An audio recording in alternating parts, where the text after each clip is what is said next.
தடவை எனக்கு முன்னாடி வாங்க. நான் போறதுக்கு முன்னாடி அவங்கள பார்க்கணும்னு ஆசைப்படுறேன்க்கா. போகாத ரோகிணி, போகாத.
ரோகிணி, நீ இந்த மாதிரி என் பொண்ணம்மா வீட்டை விட்டோம் எங்க எல்லாரையும் விட்டு போறதால ஒரு விஷயம் எனக்கு நல்லா புரியுது. என் சந்தேகம் தப்பு இல்லைன்னு. ஏதோ ஒண்ணு நடந்துகிட்டு இருக்கு. அத நீ எங்க எல்லார்கிட்ட இருந்து மறைக்கிற. ஆனா ஏன் ரோகிணி? என்னால புரிஞ்சுக்க முடியுதுமா.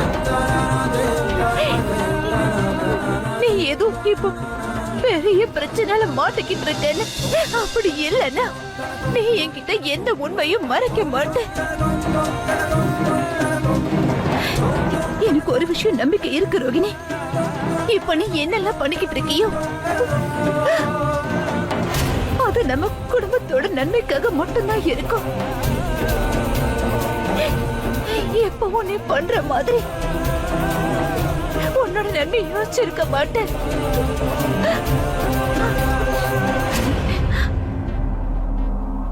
ஆனா ரோகிணி,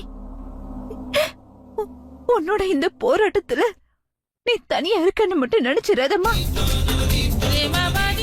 என்ன உன்னோட இந்த சீமாக்கா உன் கூடவே தான் எப்பவுமே இருப்பாம்மா. அது என்னைக்கும் மாறாது, எப்பவும் மாறாது.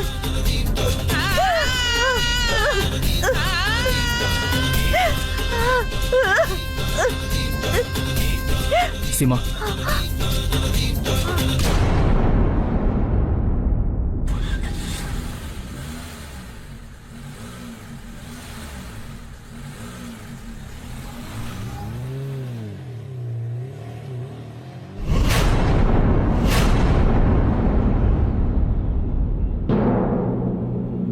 ரோஹிணி போற வண்டியில ஆயில் லீக் ஆகுற மாதிரி தெரியுது.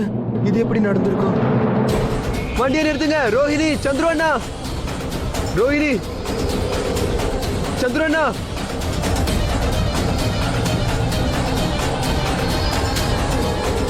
என்னாச்சு கேலண்டர்? எதுக்கு வண்டி நிப்பாட்ட சொன்ன? சந்துரு அண்ணா, கார்ல இருந்து ஆயில் லீக் ஆகுது.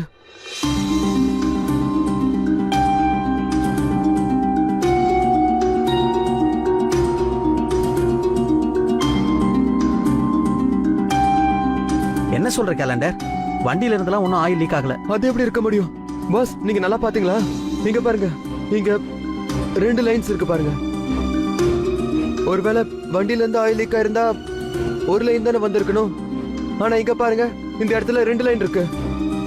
இந்த 2வது லைன் எப்படி வந்திருக்கும்?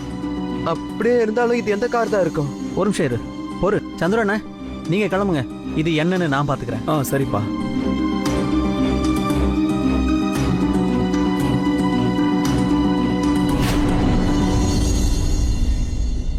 பிரேம், நம்ம ரோகிணி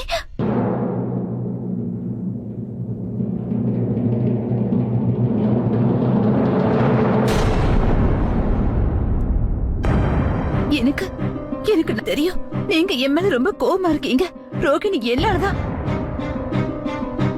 இந்த வீட்டு விட்டு போறேன்னு நினைச்சிட்டு இருக்கீங்க? கண்டிப்பா இல்ல. எனக்கு நீ சொன்ன மாதிரி எதுவும் தோணல சீமா. ஆனா ஒண்ணு, ரோகிணி இந்த வீட்டை விட்டு போகும்போது உன்னோட துக்கத்தை பார்த்ததுல ஒண்ணு மட்டும் கிளியர் ஆயிடுச்சு. நீ இப்ப செஞ்சுக்கிட்டு இருக்கிற இந்த காரியத்துக்கு பின்னாடி ஏதோ ஒரு விஷயம் இருக்கு. எனக்கு ஒண்ணு மட்டும் தான் புரிய மாட்டேங்குது. அவ எதுக்காக அப்படி பண்ணிக்கிட்டு இருக்கா? அதுக்கு ஒரு காரணம் இருக்கு. சித்தார்த் இறந்ததை 2 பேருமே ஏத்துக்கிறதுக்கு தயாரா இல்ல. 2 பேரும் ஒரே மாதிரி தான் யோசிக்கிறீங்க. ஆனா சீமா, ஒரு விஷயம் சொல்ல, 2 பேரும் ஒரு விஷயத்துல எப்படி சரியா இருக்க முடியும்?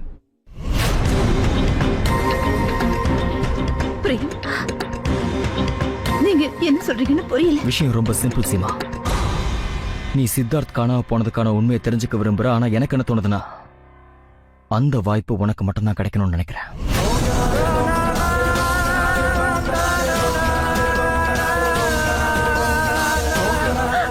தேங்க்யூ பிரேம். எனக்கு இப்ப முழு நம்பிக்கை இருக்கு. என்ன நீங்க உண்மையை புரிஞ்சுக்கிட்டீங்கல்ல?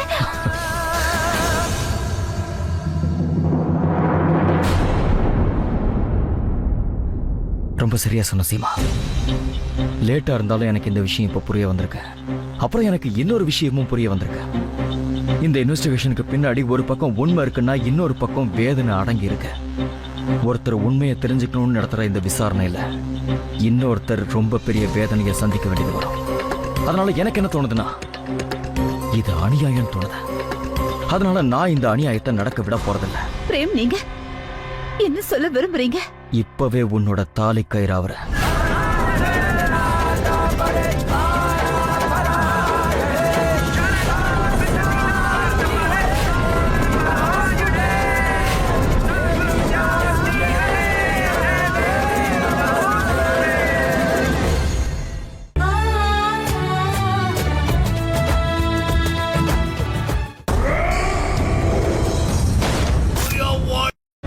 அநியாயமா அவளுடைய மாங்கல்யம் பறிப்பாயிருக்க. அவளுக்கு எந்த அளவுக்கு வேதனை இருக்குன்னு நினைச்சுப்பாரு. நீ இப்ப தேடிட்டு இருக்கிற ரகசியத்துக்கு பின்னாடி உண்மையிலேயே ஏதோ ஒண்ணு மறைஞ்சிருக்கா இல்லையான்னு கூட இப்ப உன்னால சொல்ல முடியாது. ஆனா ரோஹிணி ரொம்ப வேதனைப்பட்டு இருக்கா சீமா. உன்னோட பிடிவாதத்துக்கு முன்னாடி நீ அவளை ரொம்பவே வேதனைப்படுத்திக்கிட்டு தான் இருக்க.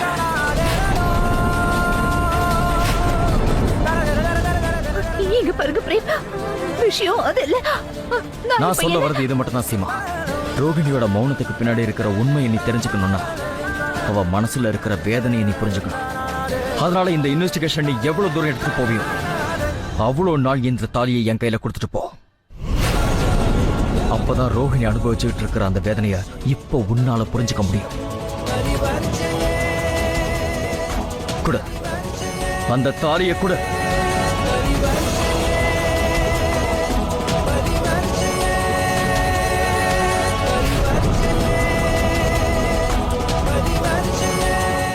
என்னாச்சு சீமா? என்ன யோசிச்சுட்டு இருக்க? எனக்கு இந்த விஷயம் நல்லாவே தெரியும் சீமா. தாலிங்கிறது ஒரு சுமங்கலியோட அடையாளம்னு. நான் இப்ப உங்ககிட்ட இருந்து அந்த தாலிக்கரை மட்டும்தான் கேட்டுட்டேன். நீ கொஞ்சம் ரோகிணியோட நிலைமை யோசி. அவகிட்ட இருந்து அவளுடைய தாலி கயிறு வலுக்கட்டாயமா பறிக்கப்பட்டிருக்க. அப்ப அவளுக்கு எப்படி இருக்கும்னு யோசி.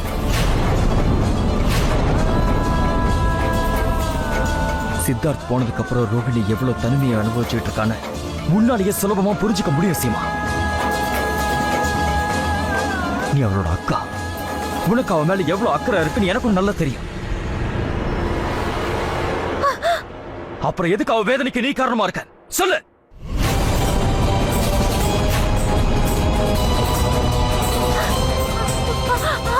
நீ என்ன பண்ணணுங்கிறத நீயே முடிவு செய்.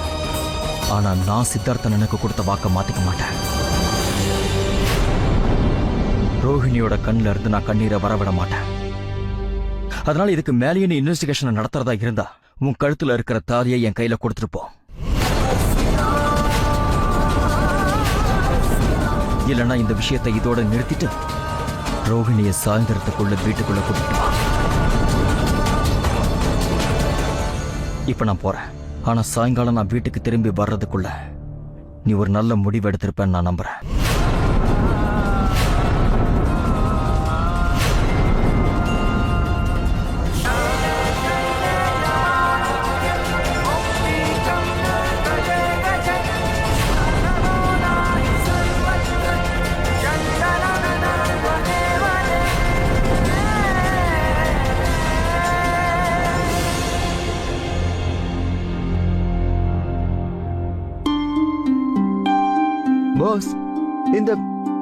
2 கோடும் எப்படி வந்துச்சுன்னு எனக்கு ஒன்றும் புரியல. இது எப்படி வந்திருக்கும்? கேலண்டர் 50-50.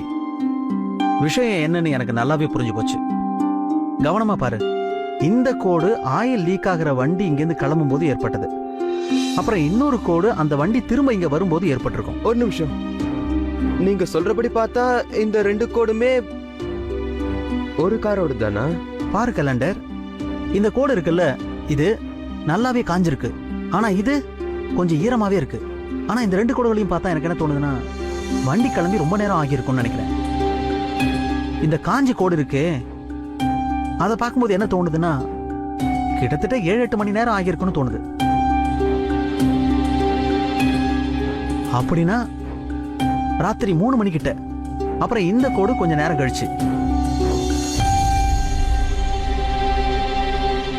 கேலண்டர், ஒருவேளை சீமா எந்த வண்டியை பத்தி சொன்னாங்களோ அந்த வண்டியால ஏற்பட்டிருக்கும்னு நினைக்கிறேன். அவங்க 2 மணிக்கு இங்க இருந்து வண்டி போறத பார்த்திருக்காங்க. மறுபடியும் 4:30 மணிக்கு வண்டி திரும்பி வந்திருக்கு. சீமா சரியா தான் சொல்லியிருக்காங்க. 2 மணிக்கு ரோகிணி போன வண்டி அப்புறம் 4:30 மணிக்கு திரும்ப ரோகிணியை இங்க டிராப் பண்ண வந்திருக்கு. கேலண்டர், ரோகிணி மேல இருந்த சந்தேகம் இப்ப உறுதி ஆயிடுச்சு. அந்த வண்டியில ரோகிணி எங்கேயோ போயிட்டு வந்திருக்காங்க, அதை மறைக்கிறாங்க. ஏன்னா நமக்கு தெரியக்கூடாதுன்னு நினைக்கிறாங்க.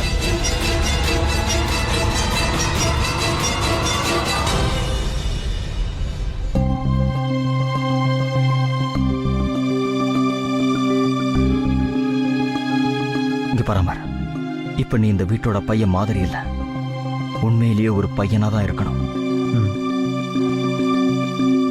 உங்ககிட்ட ஒரே ஒரு ரிக்வெஸ்ட், இது வரைக்கும் தப்பா நடந்த எல்லா விஷயத்தையும் உடனடியா மறந்துற.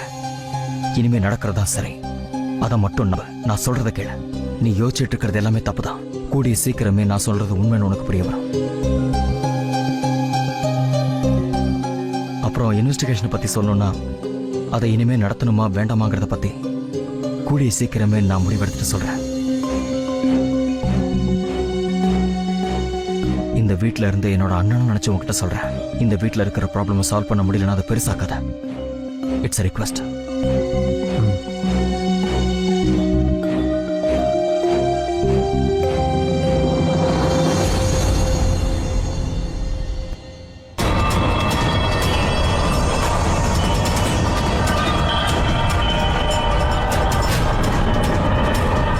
நீங்க ஏன் பிரேம் என்ன புரிஞ்சுக்க மாட்டேங்கிறீங்க?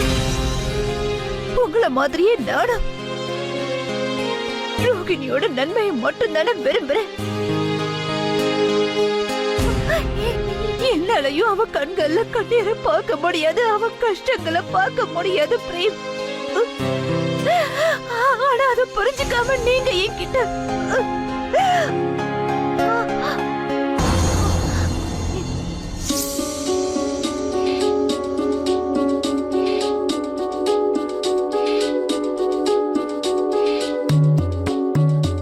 சீமா, ஏன் அழறீங்க? என்னாச்சு? இல்ல, அதுல ஒண்ணும் இல்ல. பிரேம் ஏதாவது சொன்னானா?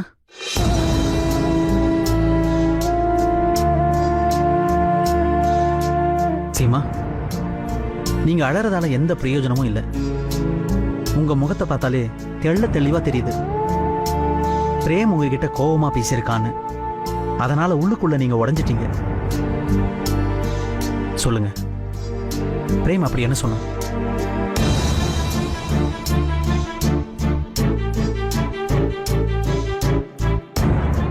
அது வந்து பிரேம் என்கிட்ட என்ன சொன்னாரு? அதனால இதுக்கு மேலேயும் நீ இன்வெஸ்டிகேஷன் நடத்துறதா இருந்தா உன் கழுத்துல இருக்கிற தாலியை என் கையில கொடுத்துருப்போம். இல்லைன்னா இந்த விஷயத்தை இதோட நிறுத்திட்டு ரோகிணியை சாயந்தரத்துக்குள்ள வீட்டுக்குள்ள கூட்டிட்டு வா.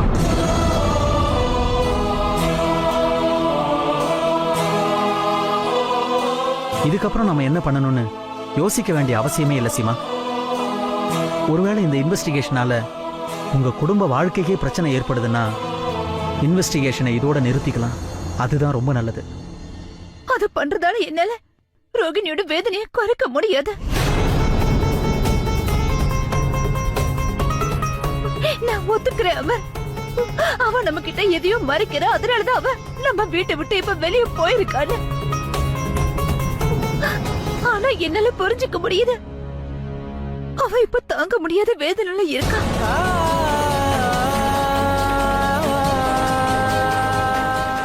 ஒரு பக்கம் பிரேம், இன்னொரு பக்கம் ரோகிணி. எனக்கு ஒண்ணுமே புரிய மாட்டேங்குது. நான் இப்ப என்ன பண்றது? பிரேம் சாயங்காலம் வரைக்கும் தான் டைம் கொடுத்திருக்காரு. அம்மாடி சீமா,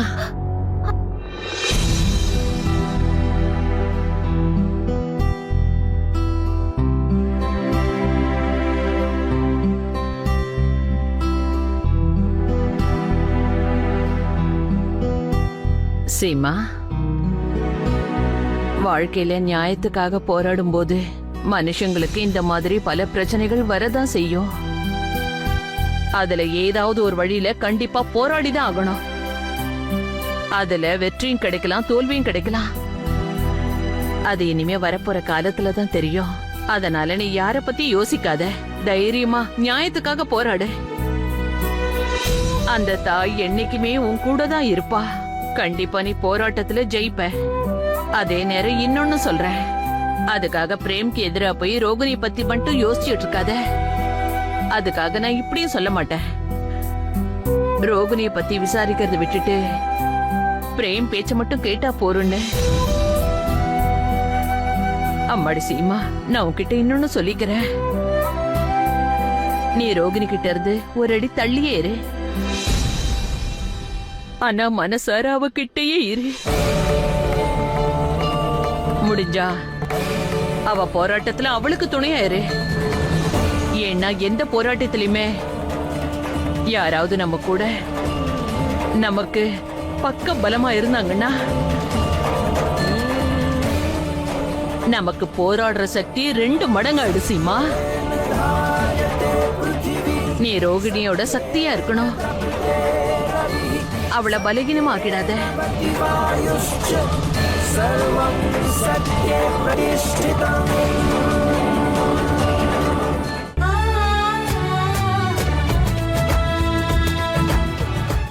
இருக்கு ஆனா இல்ல. வாசனை இருக்கும் ஆனா இருக்காது. அதுக்குதான் கோகுல் சாண்டோல். இதோட வாசனை இருந்துகிட்டே இருக்கும். Full day fresh, full day பளிச்.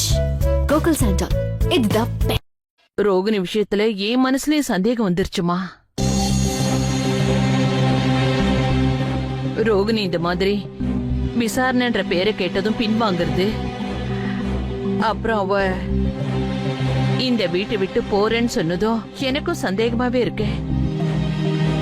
ஏதோ ஒரு விஷயம் இருக்குமா, அதனாலதான் இவ நம்ம கிட்ட இருந்து மறைக்கிறா. சித்தார்த் என்னோட பேரு.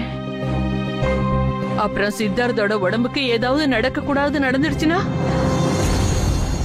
அத தெரிஞ்சுக்கிற உரிமை நமக்கு இருக்குல்ல.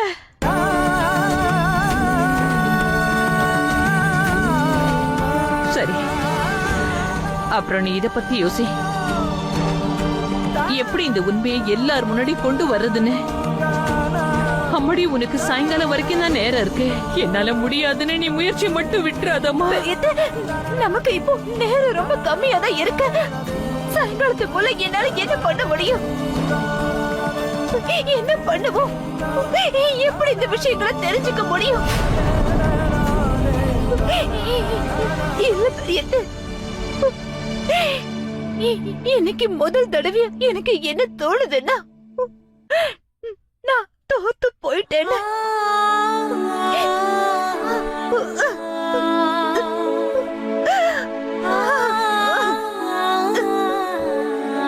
அம்மாடி சீமா, நான் ஒண்ணு சொல்லட்டுமா? மனசு இருந்தா மார்க்கம் இருக்கும்.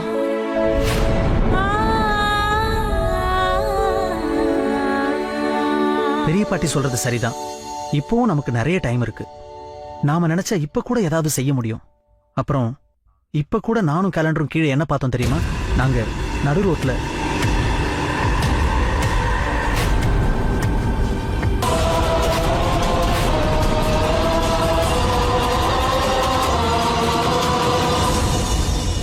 அதனால நான் என்ன சொல்ல வரேன்னா, கடைசியா ஒரு முறை ட்ரை பண்ணி பார்க்கலாமே.